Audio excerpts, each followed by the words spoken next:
Hello, and welcome to Applejams, your Beatles and solo Beatles hangout. I'm so glad to see you here, so glad you could come. I have one little baby request, and that is if you would please me by smashing a like on this video and subscribing if you haven't already. That would really help me if you can. So, the Anthology Collection. I have thoughts. I was listening to it the other day and I really did feel compelled to make this video because my mind has been changed and I want to discuss that with you and just kind of get some thoughts out. I'll just explain a little bit about my anthology journey, if you like. I've always been a Beatles fan for as long as I've liked music. There'll probably be another video at some point about my broader connection with the Beatles. But in my uni days, I got into the anthology in quite a big way. I think it was because I went to the library, and in the library you could take out CDs. And at the time I was just kind of making an iTunes collection of things that I could get out of the library. And one of the things that they had, I think they had the first anthology.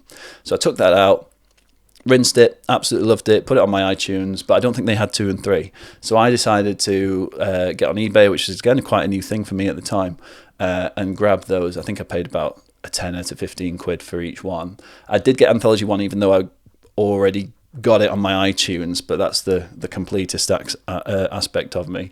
And even more so, I also bought the Real Love single and the Free as a Bird single just to kind of like complete that set, if you like. And I guess that kind of sparked the collector's side of me, but again, that'll be one for another day. So yeah, so I got into the anthology in a big way. So I do have the anthology set from the 90s, and when this new anthology collection was announced, obviously as a Beatles fan, as a super fan, I was really excited about what might be next. I think it was a pretty poorly guarded secret that this year's release was going to be an anthology project in some way. I was hoping that they'd just put the anthology as it was on Blu-ray. That would have been enough for me, but obviously they needed to do something else. And as I mentioned in my last video, given that they'd spruced up Now and Then so well, they were always going to do it to Free as a Bird and Real Love. I think like it was always going to happen at some point, because there was always going to be that question of, you know, what if you applied the same kind of like the same mal technology to Free as a Bird and Real Love, which I think everyone would agree they did the best that they can in the 90s, and I still prefer those mixes, but there is obviously that issue of they were made from demo tapes with, you know, all of the hiss and the noise that comes along with those. So they were always going to do it. So yeah, when it was announced that they were going to basically re-release Anthology and add another episode to the TV series and put that out on Disney Plus, and also release Anthology 4. So I was the thing I was most excited about was Anthology 4, but quickly it turned out that was going to be not all new stuff. Again, I've mentioned this in my previous video on Anthology 4. I'm pretty new to this YouTube thing, but I'll see about putting a link to my previous video so that you can watch that if you're interested in my thoughts on that. But yeah, in terms of the rest of the stuff, like, I was interested in hearing remixed or remastered versions of Anthology 1 to 3, but not to the tune of like 100 quid, which is what it's ended up costing. So I decided I wasn't going to get those. At the time when they announced it, it did seem like the only way to get Anthology 4 was to buy that collection. I think they were always going to release Anthology 4 as a standalone, so I just kind of waited for that announcement, to be honest, and then put my pre-order in when they did. So my decision was made. I wasn't going to buy the Anthology Collection because of its prohibitive price, and I've already got it. Quite happy with that. Pre-ordered Anthology 4, made a little video about it, happy as Larry. So in doing some research for another video, which is hopefully coming soon, of my highlights from Anthology 1 to 3, I was re-listening to the Anthology, but rather than get my CDs down, I decided to just pop it on Spotify, and I decided to go for the Anthology 1 to 3 collection as opposed to the original ones, because both versions are now on Spotify. It starts with Free as a Bird, and I listened to that and it sounded great, as it does. I listened to the speeches that came next, and then there was That'll Be the Day, which was track 3 on Anthology 1, and I was blown away.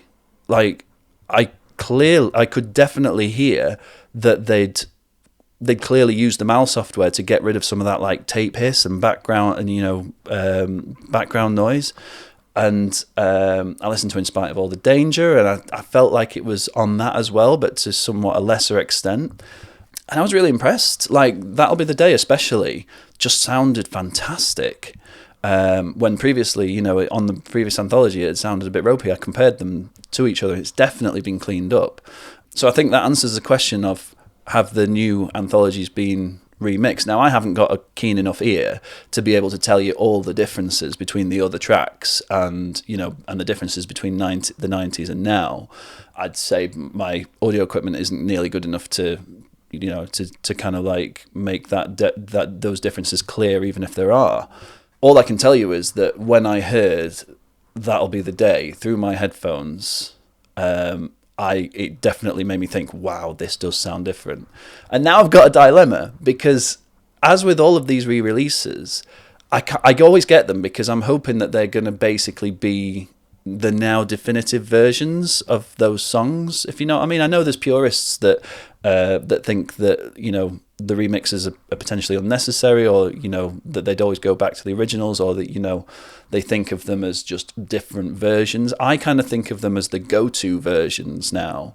In most cases, I think on the Red and Blue album, I Am the Walrus has a very, very different run-out groove, which I agree is unnecessary, and I would definitely go back to the original, but I don't mind having the alternative version. And Old Brown Shoe, again, is missing some guitar licks on it.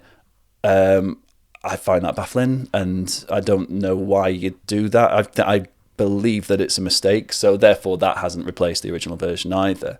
And I'm not keen on the new Red and Blue album version of She Loves You, but maybe that's for another day.